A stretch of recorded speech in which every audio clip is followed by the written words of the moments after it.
اوه آوaya ku xelkê gundê berebihar rojane ji bûy pêdiviyên xwe bi kar tînin hem xelkê gundî û hem jî muxtarê gundî dibêjin ava me geleka pîs û bikêr vexarnê nahet û beşek ji gundiyan avê dikirin lê xelkê hejara û hemî kesan pêçê nabît avê bikirin. بالنسبة لقهوة أبد شيء واحد حتى قهوة أمد قيرانة قهوة يا بيس نباش أو ما جل قهوة بيس بو حتى جل جنديا قفلت خديتن يعني نشان قهوة استعمار يعني بكار بينن سپاس بو حكمت يعني دار قهوة وما بير كولا و مشروع خوي قهوة يعني بوري راكش هم بس يا ما يكاره ما في حشي بيتن قل بأوفا فرج در كيفيتن بجافن بيس بيتن قال خلكي فقيرة من بيتنا بأوفا بكريتا هنا بس ما قو جند كر هم أوفا كرة أوف تروجي دوجنا خلكي فقيرة كسب بيتنا بأوفا بكرة جو ما هي درش حكومة اگر إيك بشيتن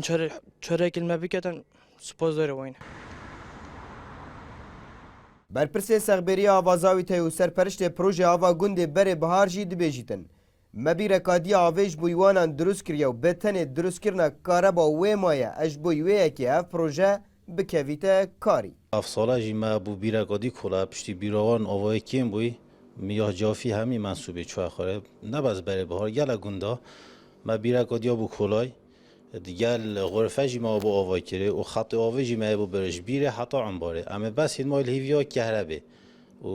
و دیدنا کهربه جی هات یا چی کرنش دایره کهربه اینا بناحی جی یا یک کتاب یا بر یا پارزگاهه اوش دی باید چی کرن زیتنین وقت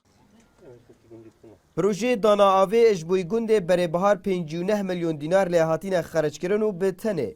pêdivî bi 16 milyon û 500 hezar dînarên dî heye ku xelkê gundê berêbihar ji wê avapîs qurtal bibin ewa ku rojane lê serwanan et hête par vekirin û bikar anîn